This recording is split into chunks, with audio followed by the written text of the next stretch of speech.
LaMelo is the best prospect since LeBron James. And also, Kanye thinks he's better than Jesus Christ. And one more last thing, I lied. Lamar Jackson is the best quarterback I've ever seen in my life. What's good, G? What's good, my G? Yo, like and subscribe for anything. Like, it's free. Anyway, subscribe, it's free. And also, I just want to say that before I introduce the greatest quarterback of all time, I have somebody that can do it way better than me. So shout out the God, the Alabama Heisman himself, Mark Ingram. Now I would just like to introduce y'all to the man, the myth, the legend, the MVP frontrunner. If anybody else got to say something different about that, then come see me. I'm right here in B-More outside the bank. If you got an issue with that, come see me. I'm about that. Big trust. Woo woo. Lamar Jackson in the flesh. Yes, sir. Yeah, what you think? Big trust. Big trust. Yo, but Lamar Jackson has been playing so well. Yo, he's officially the MVP in my eyes now. I feel like it finally cemented it after this game because they played against a tough Houston Texans team who probably will make the playoffs this year. We'll see them later on down the line. But they had a hot, oh my God, like the rushing yards, he's on, well, let me put it to you in perspective how great Lamar Jackson is doing. He's on pace to break Michael Vick's single season rushing record for a quarterback. Which is phenomenal because and he threw 4 touchdowns. Not bad for a running back. When's the last time he's thrown an interception, by the way? October, and that was against the Steelers. In a month. I think that was like 10-6. In a month. And like it just shows how great that the Ravens have been playing on both sides of the football because besides Lamar Jackson, I mean, look at Marcus Peters and look what he's done for the Baltimore defense. Hey, 2 pick sixes already, the best trade ever. But definitely, I feel like Lamar Jackson is MVP. You can give me that Russell Wilson shit, but if Russell Wilson doesn't win his division, I don't want to hear anything about Russell Wilson. He's cool, but Lamar is that guy right now. The energy around Lamar is exciting. The people that doubted him, they're wrong, and he's throwing the thing. Like they said, he couldn't throw the ball. Like, and here's my thing: Tim Tebow got drafted in the first round. If Tim Tebow was black, he would have been in the XFL.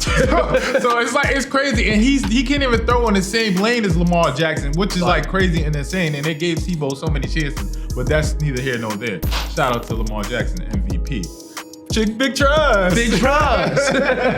Oh man! All right, so let's get a little serious because we're never serious on the show, but I feel like this is a topic that we have to touch on. Right. And so Kaepernick, his workout happened, right. And it was supposed to be in the Atlanta Falcons facility. They had 29 teams. 29. Well, pretty much they almost had every single team there for the NFL mandated workout. So basically, there was a liability waiver that Kaepernick didn't want to sign, and also they wouldn't let his media team be in the actual workout. So Kaepernick didn't like that because he felt like he didn't want the NFL to spin his workout and make it look like he was trash.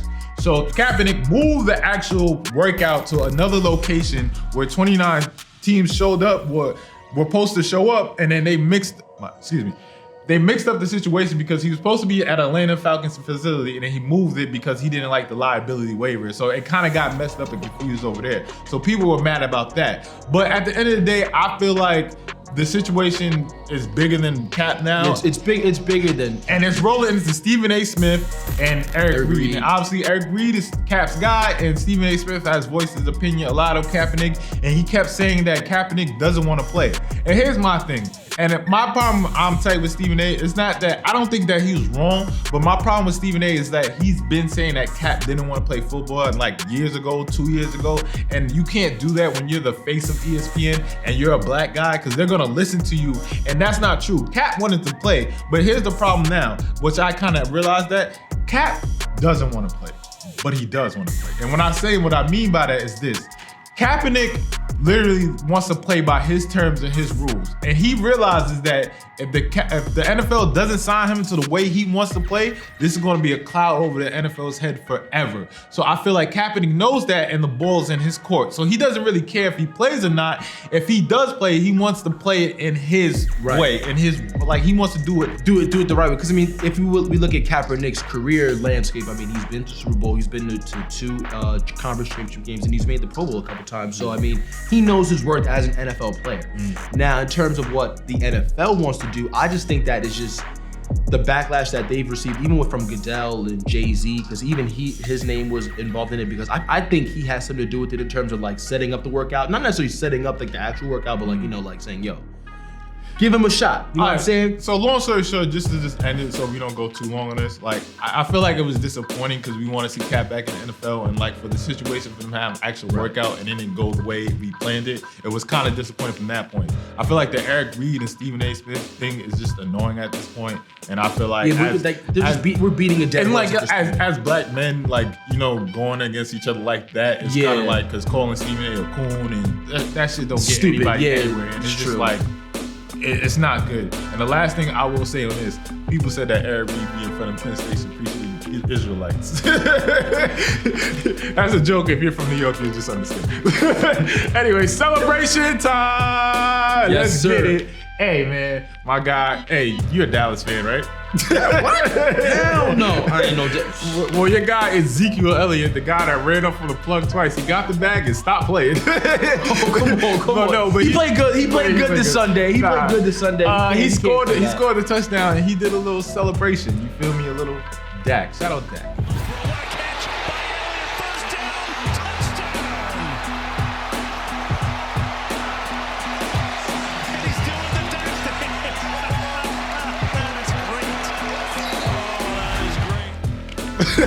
And shout out Maga Bosa for doing that last week and catching that L before. But I want to talk about the whole the whole Cowboys, you know what I'm saying, celebration. It shows the whole team camaraderie of them, you know what I'm saying? Because like Zeke is really, you know what I'm saying, like Dak's guy, and they ride or die for each other. So like the fact that they're able to, you know what I'm saying, like even like do that is kind of cool. Yeah, they're definitely gonna win the NFC East now. And also, shout out the Giants. Hey, talk about the greatest celebration. Let's get into the greatest celebration because if you have been to college, you know what I'm saying, you participated or done one of these things in your lifetime, maybe once or twice, yes, sir. 3 or 4, maybe 19 or 20. I've been I can't count how many times I've done this, but shout out to Indianapolis Colts for, you know what I'm saying, bringing it back to the college essence, baby. And look, he's gathering the rest of the linemen so they can do their thing. Is this really a thing? I'm a little concerned right now that they practice that. Yeah, shout out to keg stand. Listen, man, my black people, if you never did a keg stand, like keg stands are actually fun. So when I went to college, I went upstate, and my white friends invited me to a party, and they was like, yeah, bro, we're gonna do keg stands. Now, I didn't know what a keg stand was, but I was very intrigued by the name. So we ran into the party, and then I just see people, so basically it's keg stands when people lift you up in the air, and you're facing, what do you say? Upside down? You're facing upside down. You're facing and you're grabbing a hose and you're drinking it and see how long you can do the actual keg stand for.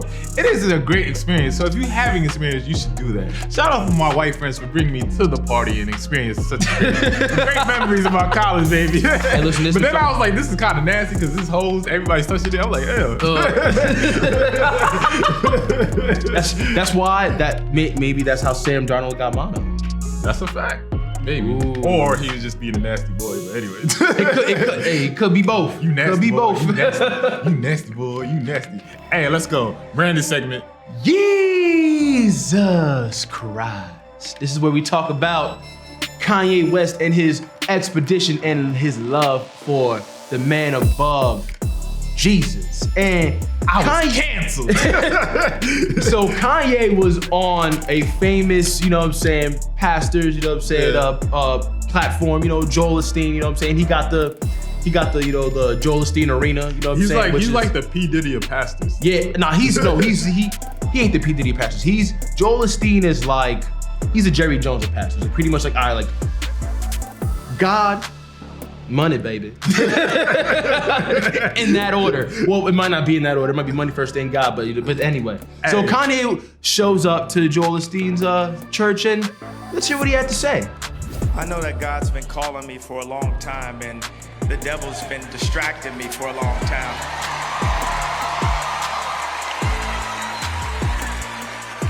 And I didn't know how to totally make a gospel album, and the Christians that were around were too, I would say, beaten into submission by society to not speak up and profess the gospel to, you know, to me, because I was a superstar. So, but the only superstar is Jesus.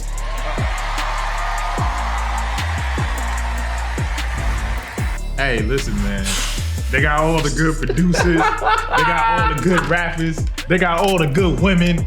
They got all the good sneakers. They got all the good hats. All up in the studios, all up in the videos. The devil got everything. Listen, hey, shout out Jesus Christ, because this reminds me of when the black community dismisses mental illness and they just be like, it's the devil. It's the devil. This is why I hate church, man. Church is just like hypocrites. And like, here's my thing. There's nothing wrong with going to church and finding the Lord and bettering yourself. But the problem is that when people do go to church and they're reformed, they start pointing the finger at everybody else and when it was you. But the thing about Kanye, I hate the most about Kanye, is that when Kanye was doing all this wild shit and running around doing stupid shit, I was like, yo, Kanye's bugging. Kanye's out of line.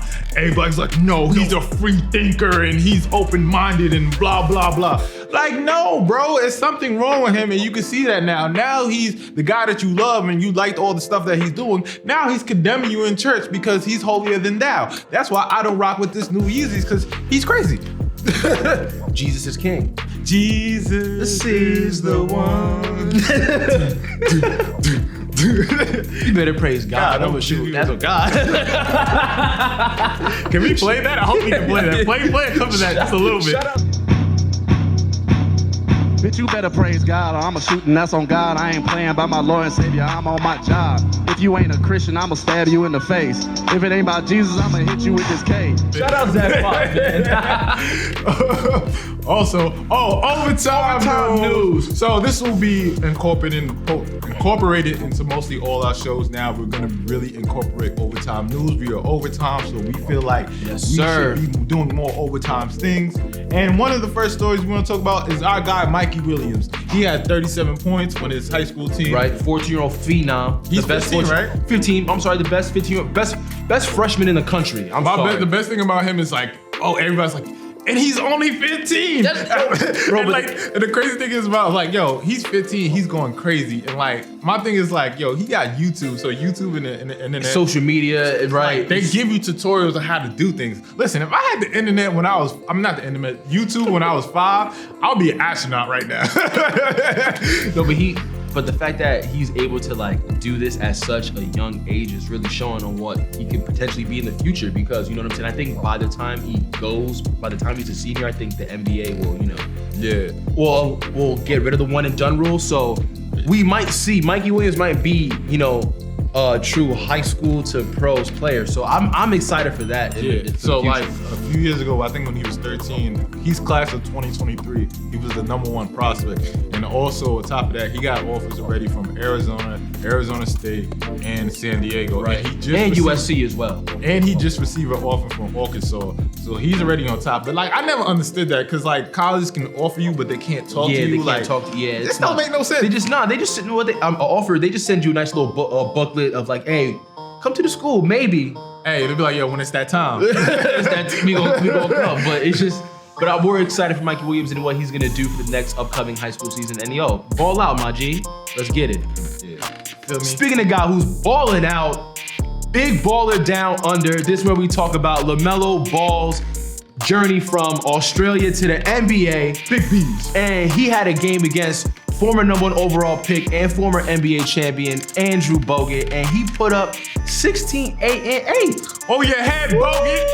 Oh, your head. Yo. Listen, let me tell you this.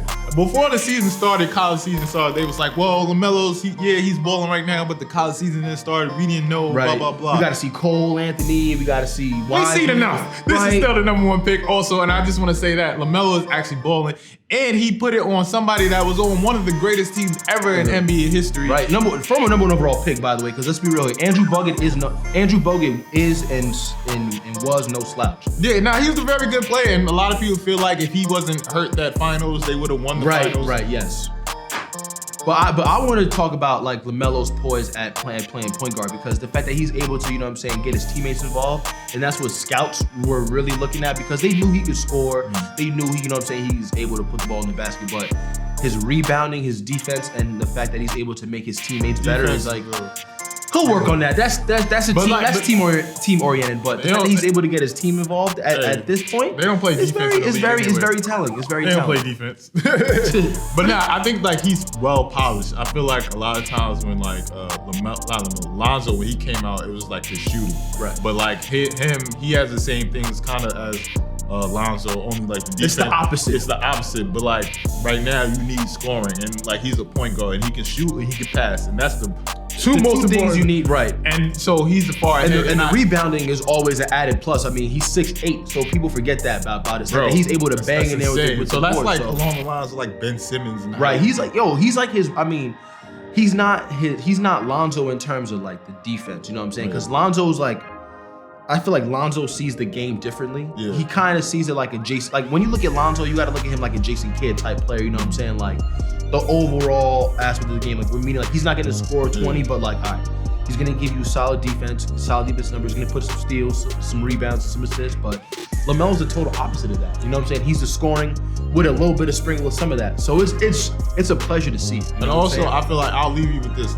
I feel like it's really going to be LaMelo or Wiseman at the end for of 1 the or day. 2. I think Cole has a shot to be top, you know, because depending on how the college season shapes up, and like let's say North Carolina makes a title run and he's the main emphasis of that title run, Cole could be top 2. Also, man. I want to leave you for this. I know the comments one time was like, yeah, the same overtime guys with the same voice as Tom. Yes, we feel the same way. Shout out Tom, my guy. Yes, sir. And also, I just want to shout out your guy Newman, Julian Newman. What's up? What happened? So basically, he got recruited to at his game or whatever by an NBL guy, and then his pops was talking about like they were thinking about doing China, and he was like, China, like that's a dub. Like come to the NBA, come to death row.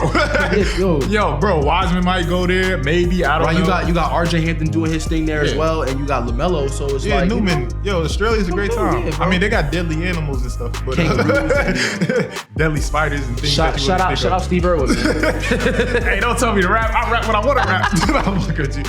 It's your boy J Bobby. It's your boy Rios. And J Bobby Rios ain't nothing to fuck with. Like and subscribe. Overtime.